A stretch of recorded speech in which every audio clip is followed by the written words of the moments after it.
Causos do interior do sertão, capítulo 1. Quando a noite desce e o terreiro vira palco, sente aqui, meu filho. Puxa essa cadeira para mais perto, que a história que vou te contar hoje não é dessas que se conta de qualquer jeito, nem em qualquer lugar. Essa aqui precisa do silêncio da noite, do vento passando devagar pelo arvoredo, e daquela sensação boa de estar em casa, mesmo que a gente nunca tenha pisado neste chão antes. Eu aprendi com meu avô, que aprendeu com o avô dele, que no sertão as histórias não são só histórias, são pedaços da vida que a gente guarda com carinho, como quem guarda uma semente boa para plantar depois. São causos que aconteceram de verdade, juro pela luz desta lua que nos ilumina agora, mesmo que tem gente da cidade que ouve e balança a cabeça, achando que é invenção. Mas eu te digo uma coisa, o sertão tem seus mistérios, sim senhor. Tem seus encantos, suas assombrações que não fazem mal a ninguém, seus sinais que a natureza manda para quem sabe ler. E tem, principalmente, sua gente, gente simples, mas sábia como poucos. Gente que conhece o render de cada tábua da casa, o canto de cada pássaro na mata, e sabe quando vai chover só de olhar para o céu. Você já reparou como o cheiro da terra muda quando a chuva vem vindo?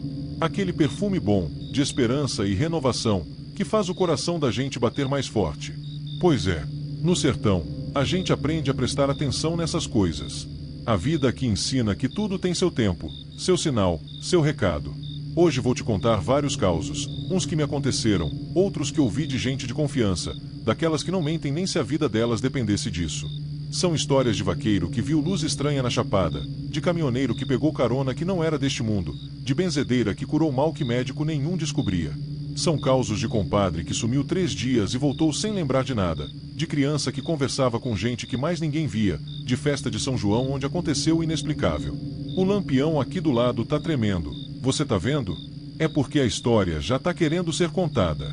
As estrelas lá em cima brilham mais quando a gente relembra essas coisas, como se elas também fossem testemunhas do que aconteceu. E o silêncio, esse silêncio profundo da madrugada sertaneja, é ele que guarda os segredos todos, esperando alguém com coragem para escutar. Então ajeita esse chapéu, respira fundo esse ar da noite que cheira mato seco e flor de mandacaru, e vem comigo. Vou te levar por caminhos de terra batida, por estradas que somem no horizonte, por casas antigas onde o tempo parece ter parado. Vou te mostrar que o sertão não é só seca e dificuldade, é também magia, mistério e uma sabedoria antiga que a gente carrega no peito. E quando a gente chegar no fim dessa jornada, você vai entender por que o povo daqui respeita tanto o que não se explica, porque a gente acredita em coisas que a razão diz que não existe, e porque, mesmo com toda dificuldade, a gente ama essa terra com uma paixão que dói e cura ao mesmo tempo. Pode crer, depois de hoje, você nunca mais vai ouvir o vento da mesma forma. Nunca mais vai olhar para o céu estrelado sem lembrar que ali em cima, quem sabe, tem alguém nos observando também. E quando você passar por uma estrada deserta de madrugada, vai se lembrar dos causos que vou te contar, e vai entender por que a gente diz que o sertão sempre avisa antes. Então bora lá. A noite é longa, o café tá quentinho, e a lua cheia iluminando o terreiro parece que foi feita exatamente para esse momento. Os causos do interior estão esperando, e eu tô aqui, pronto para dividir com você essas memórias que são mais preciosas que ouro. Que Deus abençoe nossa conversa, e que os antigos, lá de cima, nos deem licença para contar o que eles viveram. Porque, meu amigo, no sertão a gente não conta história sozinho, a gente conta junto com todos aqueles que vieram antes, e que agora são estrelas no céu, iluminando o nosso caminho. Capítulo 2. A luz que dança na chapada. Deixa eu começar te contando sobre uma coisa que todo mundo aqui do sertão já viu ou conhece alguém que viu: as luzes misteriosas que aparecem na chapada. Não é coisa de doido nem de quem bebeu demais na festa. É real como essa lua que nos ilumina agora. Meu primo Zé das Couves, vaqueiro dos bons, homem sério que nunca mentiu na vida, me contou um causo que até hoje me arrepia. Foi numa noite de lua nova, dessas que a escuridão é tão pesada que você quase pode tocar nela. Ele vinha tangendo o gado de volta, lá das bandas do Riacho Seco, quando viu uma luz alaranjada dançando no alto da chapada. No começo, pensou que fosse fogueira de algum acampamento. Mas a luz começou a se mexer de um jeito estranho. Subia, descia, fazia voltas, como se tivesse vida própria. O cavalo do Zé empacou na hora, as orelhas para trás, relinchando baixinho, daquele jeito que cavalo faz quando sente perigo que a gente não vê. Você sabe como é, no sertão, quando o bicho fica assim, a gente aprende a confiar no instinto dele. Zé ficou parado, observando. A luz foi se aproximando devagar, muito devagar, e ele podia jurar que ouvia um zumbido baixo, como um enxame de abelhas longe. O coração dele batia que nem tambor de forró, mas ele não saiu correndo, não senhor. Vaqueiro de verdade não corre de medo, mesmo quando o medo é do tamanho de uma casa. A luz ficou ali, a uns 50 metros dele, suspensa no ar, pulsando como coração vivo. Depois de uns minutos que pareceram horas, ela subiu rapidinho e sumiu no céu estrelado, deixando para trás só o silêncio e o cheiro de terra queimada no ar. Quando Zé chegou em casa naquela noite, a mulher dele disse que ele estava pálido como cera de vela. Ele contou o causo, e o pai dele, seu Augusto, que já tinha uns 80 anos nas costas, balançou a cabeça e disse: "Meu filho, essa terra aqui tem mais mistério do que estrela no céu." Seu avô também viu essa luz, e o pai dele antes. A Chapada guarda segredos que a gente não vai entender nesta vida. Tem gente que diz que são almas penadas, outros falam que é coisa de outro mundo, desses discos voadores que o pessoal da cidade tanto fala. Mas a verdade é que ninguém sabe ao certo. O que eu posso te dizer é que essas luzes aparecem mesmo, sempre nos mesmos lugares, sempre quando a lua está nova ou cheia. E sabe o que é mais interessante? Nunca ninguém se machucou por causa delas. Nunca fizeram mal a ninguém. É como se fossem apenas observadoras. Como se quisessem nos lembrar que há muito mais entre o céu e a terra do que nossa sabedoria pode explicar. Meu avô costumava dizer que o sertão é um lugar de passagem, passagem entre este mundo e outros que a gente não enxerga. Que nas noites de silêncio profundo, quando até o vento para de soprar, essas passagens ficam mais finas, e coisas de lá conseguem chegar até aqui. Eu mesmo, meu filho, já vi uma dessas luzes. Foi há uns 20 anos, voltando de uma festa de casamento no povoado vizinho. Eu e mais 3 amigos no Jeep velho, cantando música sertaneja, quando de repente todos ficamos mudos. No meio da estrada, a uns 100 metros da gente, tinha uma bola de luz azulada, do tamanho de uma melancia grande, flutuando a uns 2 metros do chão. Parei o carro. Ninguém falou nada por uns bons 5 minutos. A luz ficou ali, como se nos esperasse. Depois, lentamente, foi subindo, subindo, até virar apenas um pontinho e sumir completamente. Quando voltamos a respirar direito, percebemos que o relógio tinha parado. Todos os relógios de pulso dentro do carro marcavam a mesma hora, como se o tempo tivesse congelado. Isso é coisa que acontece aqui, meu amigo. O sertão tem dessas coisas. E a gente aprende a conviver com o mistério, a respeitar o que não entende, a aceitar que nem tudo precisa de explicação. Capítulo 3. O caminhoneiro e a carona fantasma. Agora me deixa te contar sobre os caminhoneiros. Essa gente corajosa que roda o Brasil inteiro, dia e noite, levando e trazendo o que a gente precisa. Eles têm causos de arrepiar, e não é à toa. Passar madrugadas inteiras em estradas desertas, com apenas a lua e as estrelas como companhia, faz qualquer um ver coisas que não dá para explicar. Conheci um caminhoneiro chamado Tonho da BR, alcunha que ele ganhou porque passava mais tempo na estrada do que em casa. Homem alto, forte, de pouca conversa, mas quando resolvia contar alguma história, todo mundo parava para ouvir. E o caso que ele me contou uma noite, numa parada de caminhoneiros perto daqui, esse eu nunca esqueci. Era uma noite fria de julho, daquelas que até no sertão a gente sente o osso gelar. Tonho vinha de uma entrega lá no interior da Bahia e precisava chegar em Pernambuco antes do amanhecer. A estrada era deserta, apenas o barulho do motor do caminhão e o vento assobiando lá fora. Por volta das 3 da manhã, a hora que os antigos chamam de hora morta, quando até os espíritos descansam, ele viu uma figura parada na beira da estrada. Era uma moça jovem, vestido claro, cabelo comprido solto no vento, fazendo sinal para pegar carona. Tonho não costumava parar, mas alguma coisa naquela noite fez ele frear o caminhão. A moça subiu, agradeceu baixinho, e pediu para ele deixar ela na entrada do próximo povoado, que ficava uns 30 quilômetros dali. Ela sentou no banco do carona e ficou quieta, olhando pela janela. O caminhoneiro tentou puxar conversa, perguntou o nome dela, o que estava fazendo sozinha naquela estrada de madrugada. Ela apenas sorriu e disse que estava voltando para casa, que tinha demorado demais na visita e perdido o último ônibus. Você sabe como é o silêncio dentro de um caminhão de madrugada? Pois é, aquele silêncio pesado, só quebrado pelo ronco do motor. Tonho ligou o rádio, mas só pegava chiado. A temperatura dentro da cabine parecia ter caído uns 10 graus, mesmo com o aquecedor ligado. Quando faltavam uns 5 quilômetros para o povoado, a moça disse: "Pode me deixar aqui mesmo, vou cortar caminho pelo atalho." Tonho achou estranho, não tinha atalho nenhum ali, só mato fechado, mas parou o caminhão. A moça desceu, agradeceu de novo com aquele sorriso suave, e começou a caminhar em direção à mata. Tonho ficou observando pelo retrovisor, preocupado de deixar uma moça sozinha naquele ermo. Mas aí aconteceu uma coisa que fez o sangue dele gelar nas veias. A moça simplesmente sumiu. Num segundo ela estava lá, andando na direção da mata, e no outro tinha desaparecido completamente, como fumaça no vento. Ele desceu correndo do caminhão, pegou a lanterna, iluminou tudo ao redor. Nada. Nem sinal da moça, nem pegada na terra, nada. Como se ela nunca tivesse existido. Tonho entrou no caminhão tremendo, ligou o motor e saiu dali que nem alma penada. No povoado seguinte, parou num posto e contou o causo pro frentista. O homem ficou pálido e disse: "Seu Tonho, o senhor é mais um que pegou ela de carona. Essa moça morreu há uns 20 anos num acidente nessa estrada, voltando de uma festa. Dizem que ela ainda tá tentando chegar em casa." Meu filho, eu vi os olhos do Tonho quando ele me contou isso. Não era olho de quem tá mentindo, era olho de quem viu o inexplicável e nunca mais foi o mesmo. Ele me disse que depois daquele dia, toda vez que passa por aquela estrada de madrugada, faz uma oração e acende as luzes altas, como forma de respeito. Porque é assim no sertão, viu? A gente aprende que tem coisas entre o céu e a terra que não dá para entender com a razão. Tem gente que não descansou direito, que ainda está presa entre os mundos, tentando terminar a jornada que foi interrompida. E a gente, os que ainda estão vivos, precisa ter respeito, compaixão e, principalmente, jamais duvidar do que não entende. Os caminhoneiros sabem disso. Eles são como os vaqueiros das estradas, conhecem cada curva, cada reta, cada lugar onde o véu entre os mundos fica mais fino. E quando eles contam um caso desses, pode acreditar, aconteceu mesmo.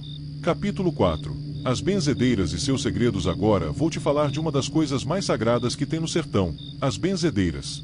Essas mulheres sábias, de mãos calejadas e coração enorme, que guardam conhecimentos antigos passados de geração em geração. Conhecimentos que curam o que a medicina da cidade não alcança. Dona Zefinha era uma dessas. Morava numa casinha simples na beira do riacho, cercada de plantas medicinais que ela cultivava com o carinho de quem cuida de filhos. Tinha uns 70 e tantos anos quando eu a conheci, mas os olhos dela brilhavam com uma sabedoria de 1000 vidas.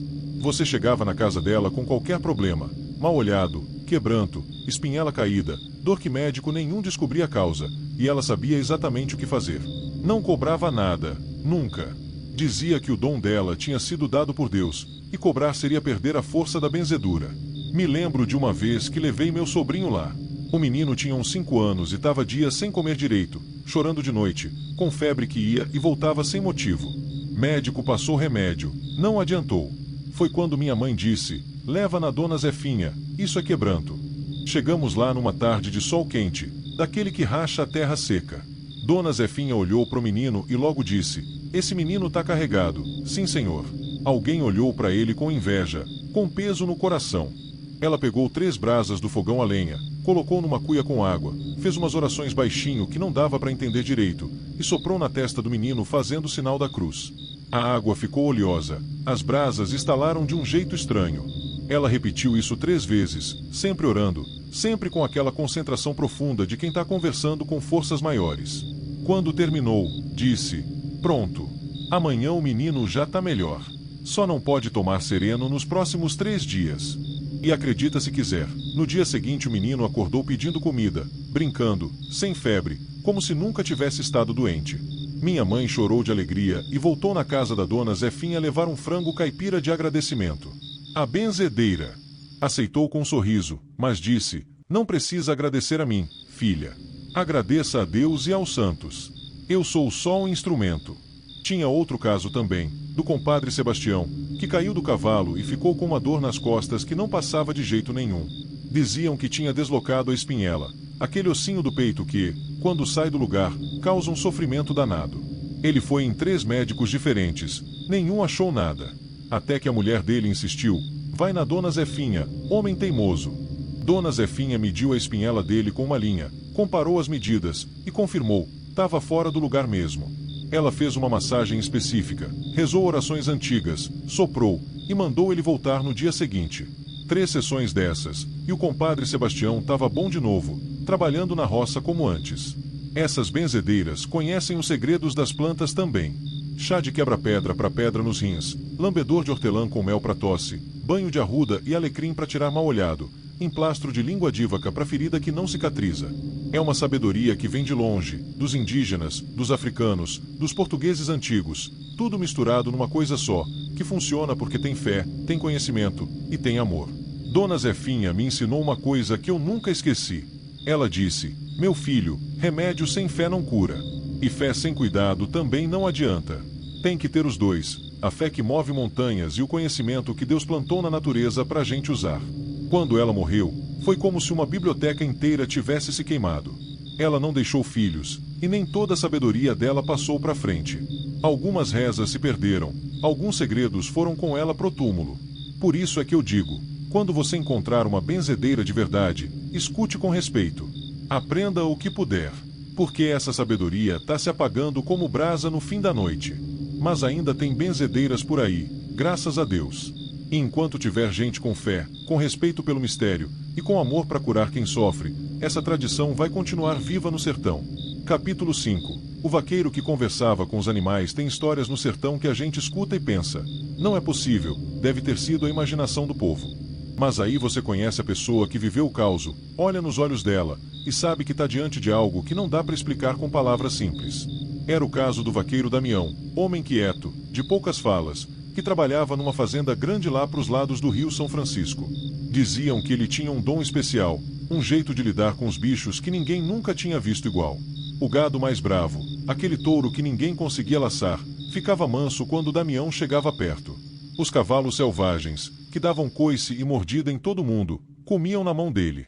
E o mais estranho, ele sabia quando um animal estava doente antes de qualquer sinal aparecer, sabia quando a égua ia parir mesmo que faltasse semanas, sabia quando tinha cobra na trilha antes de ver ou ouvir.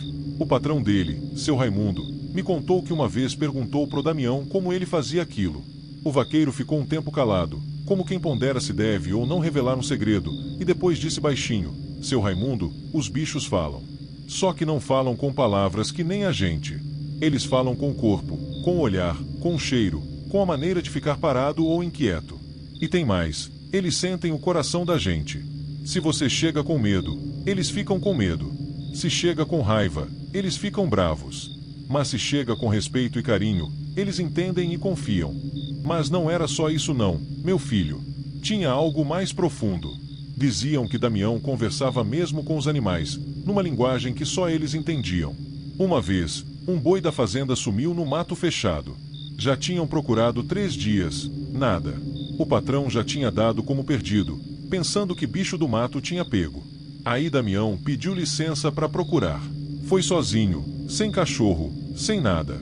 Voltou antes do pôr do sol com o boi caminhando mansinho atrás dele, como se fosse cachorro de estimação. O animal estava bem, sem ferimento nenhum.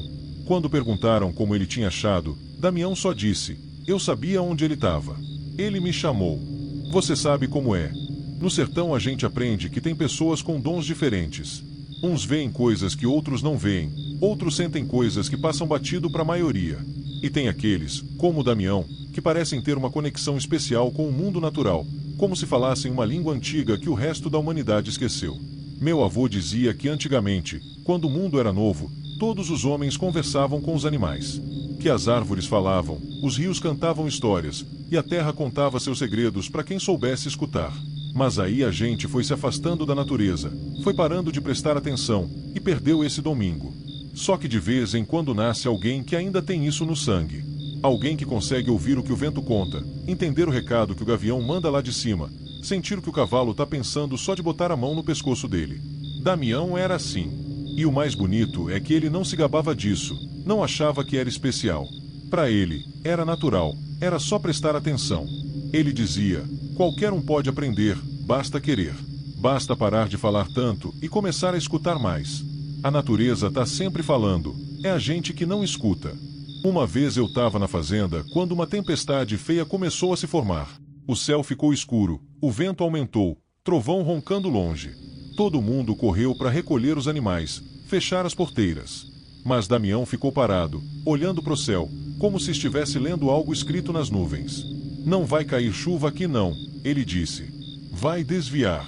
Todo mundo achou que ele estava maluco. As nuvens estavam pretas, vindo direto para cima da gente.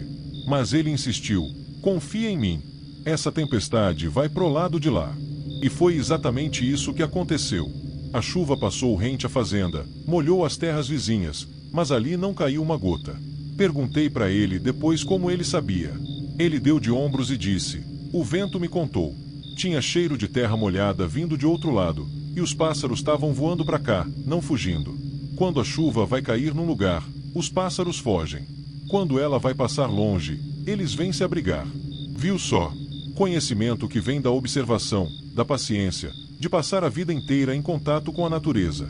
Não é mágica, mas parece, porque é tão diferente do jeito que a maioria das pessoas vive hoje. Damião já se foi, mas deixou ensinamentos. Deixou o exemplo de que a gente faz parte da natureza, não é separado dela. E que quando a gente se reconecta com esse mundo natural, descobre coisas sobre nós mesmos que nem imaginávamos existir. Capítulo 6. A noite que o tempo parou. Esse aqui é um caos que envolve várias pessoas, incluindo eu mesmo, então pode acreditar que é verdade pura. Foi numa noite de São João, há uns 15 anos atrás, na fazenda do seu coronel Antônio, um homem bom, que sempre fazia a maior festa junina da região. A fogueira estava alta, o forró tocando animado, barraca de milho verde, pé de moleque, paçoca, quentão, tudo que você pode imaginar de bom tinha ali. Devia ter umas 200 pessoas, gente de todos os povoados vizinhos, criança correndo, velho contando causo, moço namorando no escuro. Eu estava conversando com os amigos perto da fogueira quando, de repente, tudo ficou estranho. O som do forró continuava, mas parecia abafado, como se viesse de muito longe. As pessoas ao redor começaram a se mexer em câmera lenta, pelo menos era assim que parecia. E o mais esquisito, as chamas da fogueira pararam de dançar. Ficaram congeladas no ar, como se alguém tivesse dado pausa no tempo. Olhei para os meus amigos e vi que eles também tinham percebido. A gente se entreolhou, mas ninguém conseguia falar nada, como se a língua tivesse pesada demais. O ar ficou denso, espesso, difícil de respirar. E o silêncio, meu Deus, que silêncio! Mesmo com a música tocando, era como se um manto de silêncio tivesse coberto tudo. Durou uns 3, 4 minutos, embora parecesse uma eternidade. Nesse tempo, pude ver coisas que normalmente não veria. Vi uma criança soltando um balão, e o balão estava parado no ar. Vi uma moça no meio de uma risada, a boca aberta, mas sem som saindo. Vi as estrelas no céu piscando numa sequência que parecia formar um padrão, uma mensagem. Depois, tão de repente quanto começou, tudo voltou ao normal. O som do forró encheu meus ouvidos, as pessoas voltaram a se mexer normalmente, a fogueira crepitou alta. Foi como acordar de um sonho estranho, só que todo mundo tinha sonhado junto. Começamos a perguntar uns para os outros: você viu isso? Você sentiu? E descobrimos que não tinha sido só a gente não. Várias pessoas na festa tinham percebido alguma coisa estranha. Uns diziam que o tempo tinha parado, outros que tinham visto vultos entre as árvores, outros ainda juravam que tinham escutado vozes chamando seus nomes. O seu coronel Antônio, dono da fazenda, juntou todo mundo e pediu calma. Ele era um homem que não acreditava em superstição, sempre foi mais de igreja e razão. Mas até ele estava meio sem jeito, sem saber como explicar o que tinha acontecido. Foi quando a Dona Maria das Dores, benzedeira respeitada na região, se levantou e disse com aquela voz firme dela: gente, nós recebemos uma visita hoje. Uma visita de quem já partiu, mas ainda nos ama. Em noites de São João, o véu entre os mundos fica fininho como asa de borboleta. Eles vieram ver a festa, relembrar os tempos bons. Não precisa ter medo. Foi uma bênção. Você sabe como é. Quando uma benzedeira fala, o povo escuta. E fez sentido, sabe? Aquela fazenda tinha mais de 100 anos, tinha visto nascer e morrer gerações inteiras. Quantas festas de São João não tinham acontecido ali? Quantas pessoas que já tinham partido não deviam ter saudade daquelas noites de alegria? A festa continuou, mas todo mundo ficou meio diferente depois daquilo. Mais respeitoso, mais cuidadoso com as palavras. Como se todos tivessem entendido que ali, naquela noite, tinha acontecido algo sagrado, algo que nos conectou com um mistério maior. Minha avó, quando contei para ela, não se espantou nem um pouco. Ela disse: meu neto, no sertão essas coisas acontecem. O tempo não é essa linha reta que o pessoal da cidade pensa. Aqui, o tempo é circular, vai e volta, se encontra consigo mesmo. E em certas noites especiais, o passado, o presente e o futuro se misturam num ponto só. Depois daquela noite, sempre que tem festa de São João na região, o povo fica meio atento, esperando para ver se acontece de novo. Mas não aconteceu ainda. Foi só naquela vez, como se fosse um presente único, irrepetível. E sabe o que eu aprendi com isso? Que o sertão guarda mistérios que nem o tempo consegue apagar. Que nossos entes queridos que já partiram não estão tão longe assim. E que, às vezes, nas noites certas, quando tudo se alinha, a lua, as estrelas, o amor de quem está reunido, pode acontecer o impossível. Capítulo 7. JF continuar os sinais que a natureza manda. Deixa eu te falar agora sobre uma coisa que todo sertanejo aprende desde pequeno: ler os sinais da natureza. Isso não é superstição não, meu filho, é conhecimento ancestral, é ciência dos antigos, é sabedoria que salva a vida. Meu avô era mestre nisso. Ele sabia quando ia chover com semanas de antecedência, só de observar o comportamento das formigas. Olha lá, ele dizia apontando para o formigueiro, elas estão carregando as coisas para a parte alta. Daqui a uns dias cai água. E caía mesmo. Ele sabia quando ia fazer calor forte pelo jeito que as galinhas ficavam durante a manhã. Sabia quando vinha tempestade pelo comportamento dos pássaros. Quando a graúna voa abaixo, temporal tá perto, ele ensinava. E nunca errava. Tem os sinais do céu também. A lua com um círculo em volta. Os antigos chamam de lua de vento, sinal de mudança no tempo. Quando o sol se põe muito vermelho, o dia seguinte vem quente de rachar pedra. Quando as estrelas parecem piscar mais rápido que o normal, é porque tem umidade no ar, chuva se formando longe. E não é só para prever tempo não. A natureza avisa sobre tudo.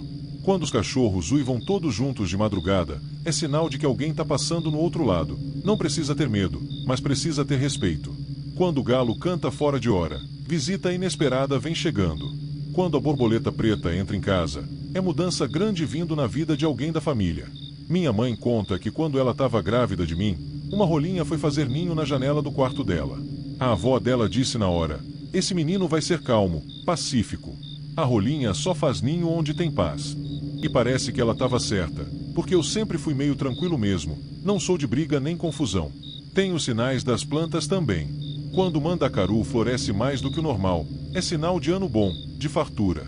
Quando as árvores ficam carregadas de fruto, até dobrar os galhos, é porque a natureza está se preparando, vai vir tempo difícil, e ela está garantindo alimento para os bichos. O compadre João, que tinha um sítio pequeno mas produtivo, me ensinou a olhar para as formigas cortadeiras. Quando elas aumentam muito, atacam as plantas com força, é porque vem seca longa. Elas estão fazendo estoque. E ele plantava de acordo com isso. Se via muito movimento de formiga, plantava cultura de seca, que aguenta sem água. Dava certo sempre. Você sabe como é. No sertão a gente não tem previsão do tempo no celular, não tem radar meteorológico. A gente tem o conhecimento passado de pai para filho, de avô para neto. E funciona, meu amigo. Funciona porque vem de séculos de observação, de gente que viveu grudada na terra, prestando atenção em cada detalhe. Tem um caso que meu tio me contou que ilustra bem isso. Ele estava viajando de uma cidade para outra, uns 80 quilômetros de estrada de terra. Era manhã cedo, céu limpo, sem nenhuma nuvem. Mas quando passou perto de um açude, viu que os patos tinham saído todos da água e estavam na margem, quietos, como que esperando alguma coisa. Ele lembrou do que o pai dele ensinava. Quando os patos saem da água todos de uma vez, sem motivo aparente, é porque vem mudança brusca no tempo. Resolveu voltar para a cidade, deixar a viagem para outro dia. O pessoal achou que ele estava louco, o céu estava limpo. Mas ele insistiu. 2 horas depois, caiu uma tempestade violenta que deixou as estradas intransitáveis por 3 dias. Se ele tivesse seguido viagem, ia ficar preso no meio do nada, ou pior, podia ter sofrido algum acidente na estrada molhada e escorregadia. Os antigos diziam que o sertão sempre avisa antes. Sempre manda sinais para quem tiver olhos de ver e ouvidos de ouvir. Mas tem que estar atento, tem que estar em sintonia. Não adianta passar o dia grudado no celular e depois reclamar que não viu os sinais. Claro que não viu, estava olhando para a tela, não para a vida. Por isso eu sempre digo para os mais novos, aprenda a ler a natureza. Observe o comportamento dos animais, preste atenção nas mudanças sutis do ar, do vento, das nuvens. Sinta o cheiro da terra, escute o canto dos pássaros, repare no movimento das plantas. A natureza está sempre conversando com a gente, sempre enviando mensagens. A questão é, a gente está escutando? Capítulo 8. O menino que via o que os outros não viam. Tem casos no sertão que mexem com a gente de um jeito diferente, que fazem a gente questionar o que é real e o que não é. E esse caso do menino Zezinho é um desses que até hoje me deixa pensativo. Zezinho tinha uns 7 anos quando comecei a prestar atenção nas coisas estranhas que aconteciam com ele. Era filho da comadre Luzia, mulher trabalhadora, honesta, que criava o menino sozinha depois que o marido foi embora. Eles moravam numa casinha simples perto da igreja, e a comadre fazia faxina nas casas das famílias para sustentar o filho. O menino era esperto, educado, mas tinha uma coisa nele que inquietava as pessoas. Ele conversava sozinho. Não daquele jeito que criança inventa amigo imaginário, não. Era diferente. Ele conversava como se tivesse alguém realmente ali, respondia perguntas, dava risada de coisas que só ele ouvia. A comadre Luzia vivia preocupada. Levou o menino no médico, que disse que era normal, que ia passar com a idade. Mas não passava. Pelo contrário, parecia que ficava mais forte. Um dia eu estava visitando a comadre quando o Zezinho chegou da escola. Ele entrou, cumprimentou a mãe, cumprimentou a mim, e depois virou pro canto vazio da sala e disse: "Boa tarde, Dona Marieta." Fez uma pausa, como se escutasse algo, e continuou: "A senhora também tá bem? Que bom." A comadre me olhou com aquela cara de quem não sabe se chora ou se ri, e explicou: "É assim que ele faz, compadre. Conversa com gente que não existe." Mas aí ela acrescentou algo que me arrepiou. Só que tem um detalhe. A mãe do antigo dono desta casa se chamava Marieta. E eu nunca contei isso pro menino. Você sabe como é. No sertão a gente já ouviu falar de criança que vê espírito, que tem mediunidade, essas coisas. Mas ver ao vivo é diferente. É estranho, é desconcertante, e ao mesmo tempo como posso dizer, é natural, de certo modo. Fui conversando com o Zezinho, com cuidado, sem assustar o menino. Perguntei quem eram as pessoas com quem ele conversava. Ele me disse, com aquela simplicidade de criança: "São pessoas que moram aqui, tio. Umas são antigas, outras são novas. Eles são legais, me contam histórias, me ajudam quando tô com medo." "E você não fica com medo deles?" perguntei. Ele balançou a cabeça. "Não, tio. Por que eu ia ficar? Eles são bons. Às vezes eu fico com medo das pessoas vivas, que falam grosso, que são ruins. Os meus amigos não são assim." A comadre Luzia me contou outros casos. Uma vez o menino avisou que ia ter um temporal forte, 3 dias antes de acontecer, porque o senhor de chapéu preto tinha contado para ele. Outra vez, ele disse para a mãe não pegar aquele ônibus específico, porque a senhora de azul pediu para avisar. A comadre não deu bola, pegou o ônibus mesmo assim, e ele quebrou no meio do caminho. Ninguém se machucou, mas ficaram horas debaixo de sol esperando socorro. Depois disso, ela começou a prestar mais atenção nos avisos do filho. E percebeu que, no fundo, aquilo era uma bênção, não uma maldição. O menino tinha uma proteção especial, tinha guias do outro lado cuidando dele. Levaram o Zezinho numa benzedeira, a Dona Teresa, que tinha fama de entender dessas coisas. Ela olhou para o menino, conversou com ele um pouco, e depois disse para a comadre Luzia: "Esse menino tem um domingo. Ele vê o que a maioria não vê, mas não se preocupe, ele tem proteção. Com o tempo ele vai aprender a controlar isso, vai entender melhor. Por enquanto, deixe ele ser. Só ensine ele a ter respeito, a não ter medo, e a usar esse dom para ajudar, nunca para fazer mal." E foi o que a comadre fez. Criou o menino com amor, com ensinamentos bons, com fé em Deus. O Zezinho cresceu, e o dom dele não foi embora, mas ele aprendeu a lidar com isso. Hoje ele é um homem feito, trabalha, tem família, e de vez em quando ainda vê coisas que outros não veem. Mas ele usa isso para bem, para ajudar quem precisa. Esse caso me ensinou que o mundo é muito maior do que a gente vê com os olhos físicos. Que tem crianças que vêm para este mundo com sensibilidades especiais, com capacidades diferentes. E que a gente não deve ter medo disso, nem tentar acabar com isso. Deve respeitar, acolher, ensinar o caminho certo. No sertão a gente sabe que tem gente que nasce com estrela diferente. Uns nascem com força para curar, outros com sabedoria para ensinar, outros ainda com a capacidade de ver além do véu. E todos têm seu lugar, sua importância na comunidade. Capítulo 9. A festa de casamento e o aviso dos antigos. Agora vou te contar sobre um casamento que ninguém esquece por essas bandas. Foi há uns 10 anos, o casamento da Rosinha, filha do seu Zé do Armazém, com o Toninho, rapaz trabalhador que veio de outro estado tentar a vida por aqui. A festa ia ser grande. Seu Zé tinha economizado a vida toda para fazer uma celebração bonita para a filha. Contratou o sanfoneiro bom, preparou comida para mais de 300 pessoas, matou 2 bois, fez questão que tudo fosse do melhor. Faltando uma semana para o casamento, aconteceu uma coisa estranha. O avô da Rosinha, que já tinha falecido há uns 5 anos, apareceu em sonho para 3 pessoas diferentes na mesma noite. Pro pai dela, pra mãe e pra própria noiva. Nos 3 sonhos, o velho dizia a mesma coisa: "Não marquem a festa pro dia de lua nova. Esperem a lua crescente." Mas como a festa já estava toda organizada, convites mandados, tudo pronto, a família decidiu seguir com o plano original. Foi só um sonho, diziam. No dia do casamento, amanhã amanheceu linda, céu limpo, sol brilhando. A cerimônia na igreja foi emocionante, todo mundo chorou de alegria. Quando saíram da igreja, já começava a escurecer um pouco, mas nada demais, só umas nuvens no horizonte. A festa começou animada, música boa, comida farta, todo mundo feliz. Mas lá para as 10 da noite, o vento começou a soprar de um jeito estranho. Aquele vento quente, inquieto, que parece trazer recado ruim.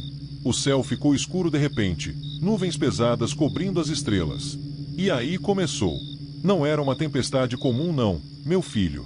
Era um temporal como poucos já tinham visto. Vento que arrancava a árvore, chuva que parecia que o céu tinha se aberto, raios que iluminavam tudo como se fosse dia.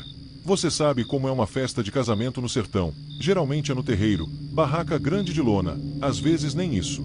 A água começou a entrar por todo lado. O vento ameaçava derrubar a estrutura toda. Todo mundo teve que correr para dentro da casa. 300 pessoas se apertando como podia. O pior é que a estrada ficou intransitável em poucos minutos. Quem tinha vindo de longe não conseguiu voltar. Teve que passar a noite apertado, molhado, sem dormir direito. A comida que estava lá fora estragou com a chuva, os enfeites todos destruídos, os presentes que estavam na mesa molharam. Foi quando a mãe da noiva lembrou do sonho e começou a chorar. O velho avisou, ela soluçava. Papai avisou e a gente não escutou. O marido dela, seu Zé, estava pálido, lembrando também. E a Rosinha, coitada, que devia estar no dia mais feliz da vida, estava ali vendo tudo dar errado. Mas aí aconteceu uma coisa bonita. O padre que tinha celebrado a cerimônia, que tinha ficado para a festa e agora estava preso ali também, pediu a atenção de todos. E ele disse, com aquela voz calma dele, meus irmãos, talvez isso seja exatamente o que precisava acontecer. Casamento não é sobre festa bonita, é sobre união, sobre família, sobre estar junto nas dificuldades. E olhem só, estamos todos aqui, juntos, ninguém se machucou, a casa não caiu, a gente está vivo e com saúde. Isso não é motivo para celebrar. E sabe que ele tinha razão? O pessoal começou a rir, a ver o lado engraçado da situação. Alguém pegou um violão e começou a tocar. Outro foi na cozinha buscar o que tinha sobrado de comida. Fizeram uma nova festa, ali dentro, apertados mas unidos, e no fim das contas foi até mais gostoso, mais íntimo, mais verdadeiro. Quando amanheceu e a tempestade passou, o céu ficou de um azul lindo, como se estivesse lavado.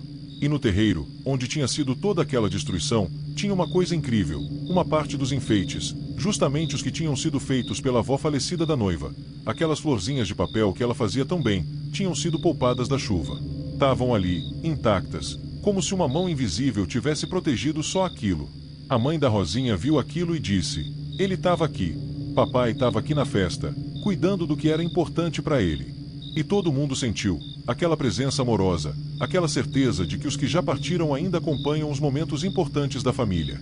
Esse caos me ensinou várias coisas. Primeiro, que quando os antigos mandam recado em sonho, 3 pessoas diferentes sonhando a mesma coisa na mesma noite, não é coincidência, é aviso de verdade. Segundo, que às vezes o que parece dar errado é exatamente o que precisava acontecer para ensinar algo importante. E terceiro, que o amor da família não acaba com a morte, continua atravessando os mundos, cuidando, protegendo, avisando. Hoje, quando você passa na casa do seu Zé e vê aquelas florzinhas de papel emolduradas na parede, você lembra.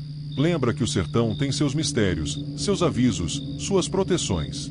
E que a gente faz bem em escutar, mesmo quando não entende completamente. Capítulo 10. O curandeiro que falava com as plantas tinha um homem nessas bandas, o seu mundinho, que tinha um dom especial com as plantas. Não era benzedeiro, não era pajé, não era nada que você pudesse colocar um nome fácil. Era simplesmente alguém que entendia as plantas de um jeito que ninguém mais entendia. Ele morava sozinho numa casa pequena cercada pelo maior jardim que você pode imaginar.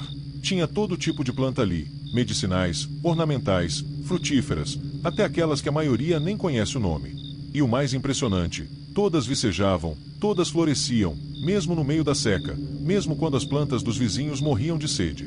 Perguntavam para ele qual era o segredo, e ele dizia, eu converso com elas. Toda manhã, quando acordo, faço minha ronda, toco em cada uma, pergunto como estão, agradeço pela companhia.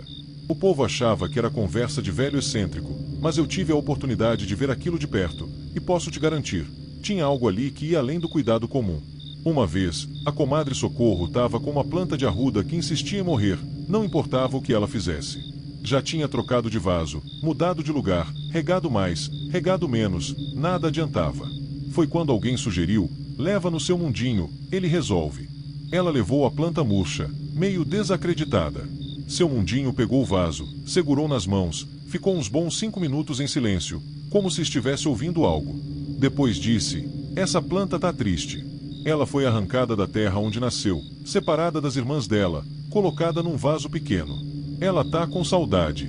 A comadre ficou sem graça, porque era verdade. Ela tinha arrancado a muda de um canteiro na casa da mãe dela, onde tinha várias outras.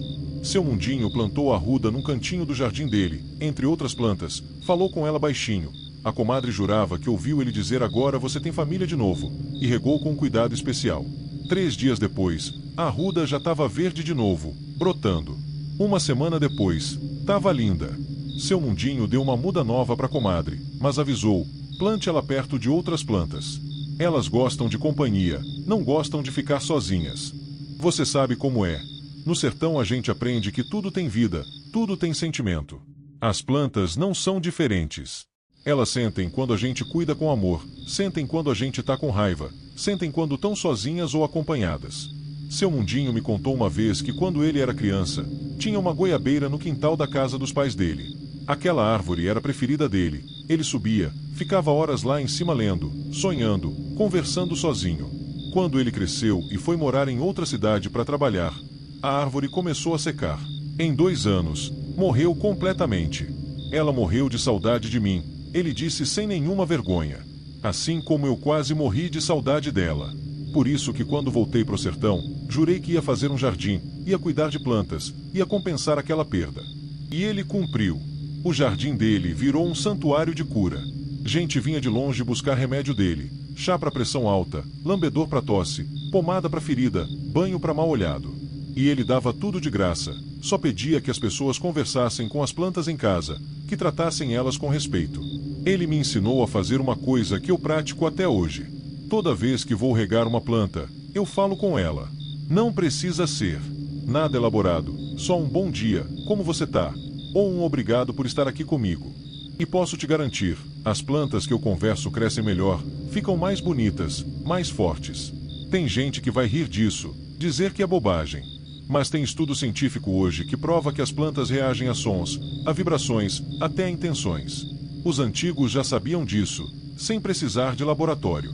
Sabiam porque observavam, porque prestavam atenção, porque tinham essa conexão com o mundo natural. Quando seu mundinho morreu, de velho, tranquilo, sentado na cadeira dele no meio do jardim, foi como se as plantas tivessem entendido. No dia do enterro, todo mundo reparou. Todas as flores do jardim dele abriram ao mesmo tempo, como se fosse uma despedida, uma homenagem. Era primavera, época de floração mesmo, mas aquele estouro simultâneo de cores foi algo diferente, especial. Hoje o jardim ainda existe, cuidado por um sobrinho dele. Mas dizem que de vez em quando, bem cedinho da manhã, dá para ver uma silhueta entre as plantas, regando, conversando baixinho. E as plantas continuam viçosas, fortes, como se ainda tivessem aquele cuidado especial do seu mundinho. Capítulo 11. Os 3 dias que o compadre Manuel sumiu. Esse aqui é um caos que deixou todo mundo perturbado por meses, e até hoje ninguém sabe direito o que aconteceu. O compadre Manuel, homem trabalhador, pai de família, conhecido de todo mundo, simplesmente sumiu por 3 dias sem deixar rastro. Era uma segunda-feira comum. Ele saiu cedo para a roça, como sempre fazia, levando a marmita que a mulher tinha preparado, o facão na cintura, o chapéu na cabeça. Disse que ia limpar um pasto e voltava antes do meio-dia. Só que não voltou. Meio-dia passou, 1 hora, 2 horas. A comadre Teresa começou a ficar preocupada. Quando deu 4 horas da tarde, ela foi atrás dele. Chegou no pasto onde ele tinha dito que ia trabalhar, e lá estava a marmita dele, intacta, embaixo de uma árvore. O facão estava ali também, encostado no tronco. Mas do compadre Manuel, nenhum sinal. Você sabe como é notícia em cidade pequena. Corre ligeiro. Em 2 horas tinha mais de 50 homens procurando. Vasculharam o mato ao redor, o riacho, as casas vizinhas, tudo. Nada. Era como se ele tivesse evaporado no ar. A polícia foi chamada. Trouxeram até cachorro farejador. O bicho seguiu o rastro dele até uma clareira no meio do mato. Circulou um pouco ali e parou. Ficou parado, sem querer avançar, chorando baixinho daquele jeito que cachorro faz quando tá com medo. O policial tentou forçar, mas o animal empacou, deitou no chão, não ia mais. Foram 3 dias de agonia. A comadre Teresa quase enlouqueceu de preocupação. Os filhos choravam, achando que tinham perdido o pai. Todo mundo na cidade ajudando nas buscas, fazendo corrente de oração na igreja, acendendo vela para os santos. Na manhã do 4º dia, quando já estavam começando a perder a esperança, o compadre Manuel apareceu. Simplesmente apareceu, caminhando pela estrada principal da cidade, o mesmo lugar por onde passaram dezenas de vezes durante as buscas. Tava com a mesma roupa, mas suja de terra e galho, o cabelo embaraçado, os pés descalços, as botas tinham sumido. Ele estava em estado de choque, confuso, sem conseguir falar direito.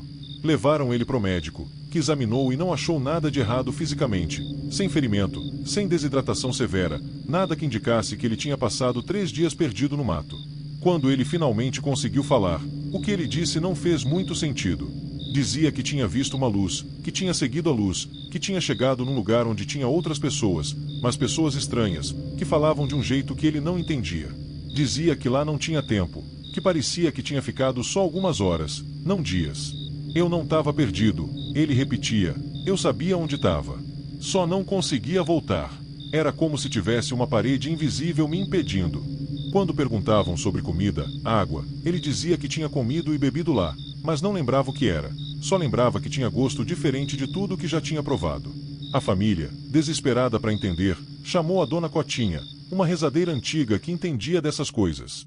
Ela conversou longamente com o compadre Manuel, fez umas orações, soprou fumaça de alecrim nele, e depois disse para a família, ele passou por uma abertura. Foi para outro lado e voltou. Não perguntem muito, não insistam para ele lembrar.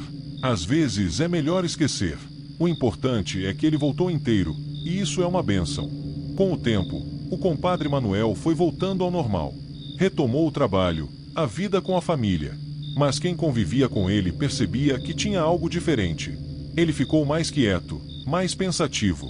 De vez em quando parava no meio de uma conversa, olhando para um ponto distante, como se estivesse vendo algo que mais ninguém via. Uma vez, numa roda de amigos, alguém tocou no assunto dos 3 dias. Ele ficou calado um tempo, depois disse, tem coisas que acontecem que a gente não tem palavras para explicar. Eu vi coisas, vivi coisas nesses 3 dias que nem eu mesmo entendo. Mas uma coisa eu sei, o mundo é muito maior, muito mais misterioso do que a gente imagina. E tem lugares, dimensões, realidades que existem lado a lado com a nossa, separadas por nada mais que um véu fininho. Esse caos me fez pensar muito sobre a natureza da realidade, sobre o que é possível e o que não é. No sertão, a gente ouve histórias de gente que sumiu e voltou diferente, de lugares onde o tempo não passa igual, de aberturas entre mundos. E quando você conhece a pessoa que viveu isso, quando olha nos olhos dela e vê que não é mentira nem loucura, você tem que repensar tudo o que achava que sabia.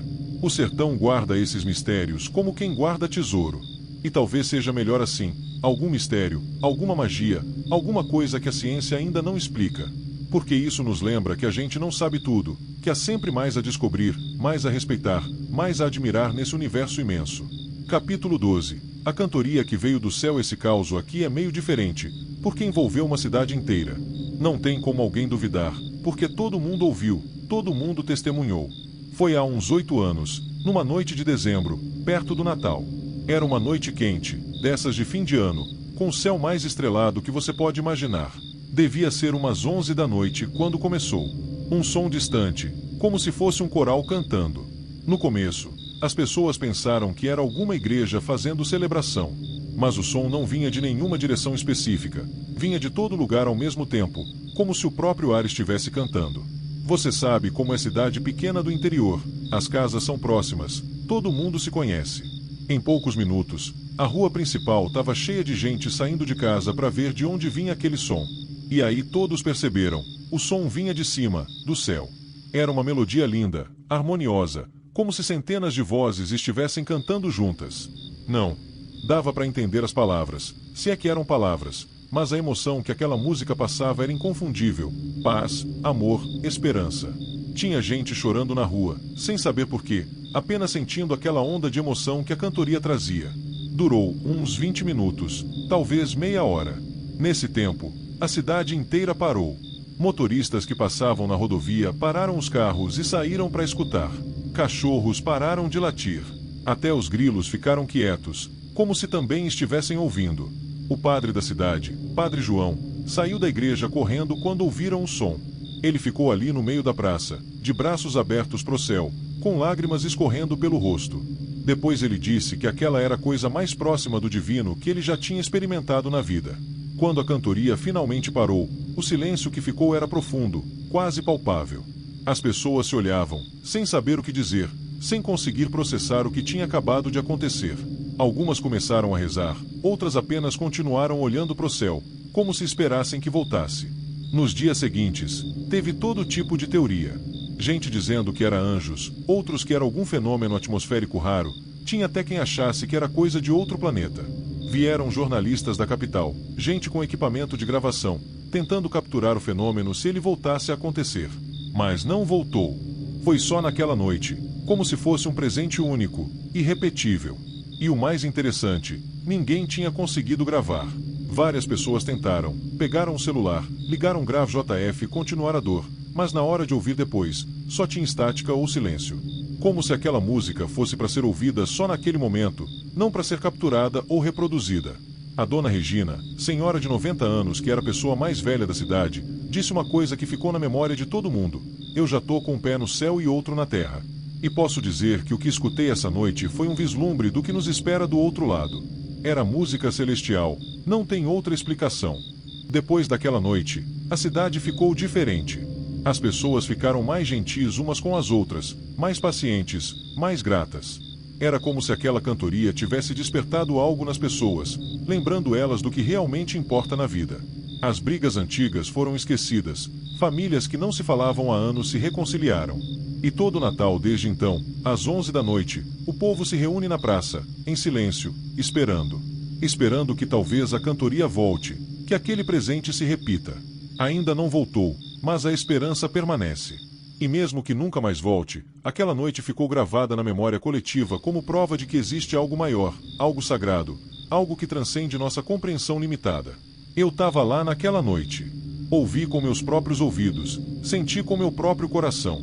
E posso te dizer, foi real. Tão real quanto o ar que a gente respira, quanto a terra que a gente pisa. E me mudou, assim como mudou todos que estavam lá. O sertão tem dessas coisas, meu filho. Momentos em que o véu se abre, em que o divino toca o humano, em que a gente tem um vislumbre do mistério maior que nos cerca. E quando isso acontece, a gente nunca mais é o mesmo. Capítulo 13. A sabedoria que vem do silêncio. Tô chegando perto do fim dos meus causos, mas não podia deixar de falar sobre uma coisa que aprendi com os anos vividos nesse sertão: a sabedoria que vem do silêncio. Você sabe como é. Hoje em dia tá todo mundo com pressa, com barulho, com celular apitando, televisão ligada, sempre alguma coisa fazendo ruído. Mas aqui no sertão, a gente ainda conhece o valor do silêncio profundo. Meu avô, homem sábio se teve algum, passava horas sentado no alpendre, apenas olhando o horizonte. Eu, menino, ficava inquieto, sem entender. Vô, o senhor não vai fazer nada? Eu perguntava. E ele respondia: tô fazendo, meu neto. Tô escutando. Só fui entender isso quando fiquei mais velho, quando aprendi a parar, a sentar, a deixar o silêncio me envolver. É no silêncio que a gente ouve as coisas importantes. O barulho da vida ofusca os recados que a alma manda, que a natureza envia, que Deus sussurra no nosso coração. Tem uma história que ilustra bem isso. O compadre Antônio andava angustiado, com um problema grande nos negócios, sem saber que decisão tomar. Consultou advogado, contador, conversou com amigos, cada um dava uma opinião diferente, e ele ficava mais confuso ainda. Foi quando encontrou com um velho conhecido na feira, o seu Oliveira, homem simples que vivia sozinho num sítio afastado. Contou o problema, pediu conselho. Seu Oliveira olhou para ele e disse: compadre, eu não posso te dizer o que fazer, mas vou te dar um conselho. Vai para um lugar silencioso, sem ninguém, sem barulho. Fica lá 3 horas, só você e seus pensamentos. A resposta vai vir. O compadre Antônio achou meio estranho, mas estava tão desesperado que resolveu tentar. Foi pro sítio dele, num final de tarde, sentou debaixo de uma árvore grande, longe de tudo. No começo ficou ansioso, a cabeça cheia de pensamentos rápidos, preocupações correndo soltas. Mas aos poucos, conforme ficava ali, quieto, respirando devagar, os pensamentos foram se acalmando. E foi no silêncio, depois de mais de 1 hora sentado, que a resposta veio. Clara, límpida, como se alguém tivesse sussurrado no ouvido dele. Ele soube exatamente o que fazer, sem dúvida nenhuma. E quando fez, deu certo. Você sabe como é. A gente carrega a resposta dentro da gente, mas o barulho do mundo não deixa a gente ouvir. É por isso que os antigos eram tão sábios. Eles viviam com mais silêncio, com mais tempo para pensar, para sentir, para conectar com aquela voz interior que guia a gente. Aqui no sertão, principalmente de madrugada, o silêncio é profundo. É um silêncio que tem presença, que tem peso. Não é vazio, é cheio, cheio de possibilidades, de escuta, de conexão. É nesse silêncio que muitas das histórias que te contei aconteceram. É nesse silêncio que as pessoas viram as luzes na chapada, ouviram a cantoria do céu, receberam os avisos dos antigos. Eu aprendi a procurar o silêncio como quem procura a água no deserto. Todo dia, separa um tempo para ficar quieto, sem fazer nada, só existindo, só sendo. E é nesses momentos que eu me sinto mais vivo, mais conectado, mais inteiro. Os causos do sertão que te contei hoje, meu filho, todos eles têm algo em comum. Aconteceram com pessoas que sabiam escutar, que prestavam atenção, que respeitavam o mistério. Não era gente tagarela, apressada, distraída. Era gente que conhecia o valor do silêncio, que sabia esperar, que sabia observar. Por isso que eu te convido, quando terminar de ouvir essas histórias, a procurar o teu silêncio. Desligue o celular, saia do barulho, encontre um lugar onde só você e a natureza existam. Fica ali um tempo, quieto, respirando, sentindo. Você vai ver que começam a aparecer coisas, pensamentos mais claros, intuições mais fortes, uma paz que você nem lembrava que podia sentir. E talvez, quem sabe, você também vai começar a perceber os sinais que o universo manda, os recados que estão sempre ali, mas a gente não escuta. Porque o sertão, com toda a sua sabedoria, ensina principalmente isso, que o mais importante muitas vezes não faz barulho, não grita, não exige atenção. O mais importante sussurra, e só quem está em silêncio consegue ouvir. Capítulo 14. A sabedoria dos causos e o que eles nos ensinam, e aqui chegamos, meu filho, ao fim dessa jornada pelos causos do interior do sertão. A noite já vai alta, o café esfriou na xícara, e as estrelas lá em cima parecem brilhar ainda mais, como se tivessem nos acompanhado durante todo esse tempo. Mas antes de a gente se despedir, deixa eu te falar sobre o que tudo isso significa, o que esses causos nos ensinam sobre a vida, sobre nós mesmos, sobre esse mistério imenso que é existir. Primeiro, eles nos ensinam humildade. Humildade para aceitar que a gente não sabe tudo, que não controla tudo, que há muito mais entre o céu e a terra do que nossa razão consegue explicar. Quantas vezes a gente fica preso na arrogância de achar que só o que a ciência explica é real? Mas os causos do sertão nos lembram, o mistério é real, o inexplicável acontece, e tá tudo bem não ter resposta para tudo. Segundo, eles nos ensinam respeito. Respeito pelos antigos, pela sabedoria que vem de gerações passadas. Respeito pela natureza, que fala conosco através de sinais sutis. Respeito pelos que já partiram, que continuam nos amando e nos guiando de onde estiverem. Respeito pelo diferente, pelas pessoas com dons especiais, pelas experiências que não são as nossas. Terceiro, eles nos ensinam conexão. Conexão com a terra, com os animais, com as plantas, com o ciclo da vida. A gente não está separado da natureza, a gente é parte dela. E quando a gente lembra disso, quando a gente se reconecta, descobre uma paz e uma força que nem sabia que tinha. Você sabe como é. O mundo moderno tenta nos convencer que a gente precisa de um monte de coisa para ser feliz. Celular novo, carro importado, roupa de marca. Mas os causos do sertão mostram que a verdadeira riqueza está nas coisas simples. Uma noite estrelada, uma conversa boa, o cheiro da terra depois da chuva, a presença de quem a gente ama. Eles também nos ensinam coragem. Coragem para enfrentar o desconhecido, para não fugir do medo, mas atravessá-lo. O vaqueiro que viu a luz não correu, ficou ali, observando com respeito. O caminhoneiro que pegou a carona fantasma não entrou em pânico, manteve a calma. A coragem verdadeira não é não ter medo, é ter medo e seguir em frente mesmo assim. E os causos nos ensinam sobre fé também. Não necessariamente fé religiosa, embora isso também, mas fé na vida, fé de que há um propósito, de que não estamos sozinhos, de que existe algo maior cuidando de nós. As benzedeiras curam pela fé, os sinais da natureza nos guiam quando confiamos neles, as mensagens dos que já partiram nos confortam quando acreditamos. Tem uma coisa também que todos esses causos têm em comum, eles mostram que o extraordinário está bem no meio do ordinário. Não precisa ir para lugar exótico, não precisa ter equipamento especial. O mistério acontece aqui, na estrada que a gente passa todo dia, no quintal de casa, na feira do povoado. Basta estar atento, estar presente, estar aberto. E talvez a maior lição de todas seja sobre comunidade, sobre família, sobre a importância de estarmos juntos.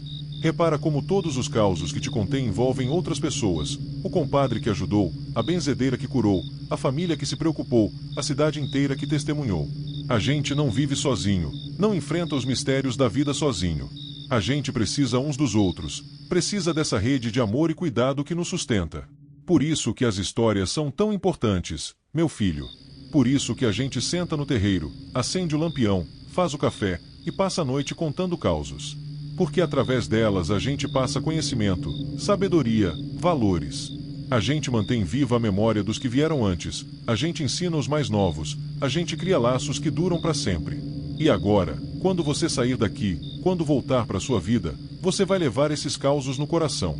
Vai lembrar deles nas horas difíceis, vai buscar força neles quando precisar de coragem. Vai olhar para o céu estrelado com outros olhos, vai prestar mais atenção nos sinais da natureza, vai ter mais respeito pelo mistério. Talvez você mesmo vá viver um caos algum dia. Talvez você veja algo inexplicável, sinta algo profundo, passe por uma experiência que mude sua vida. Quando isso acontecer, não tenha medo.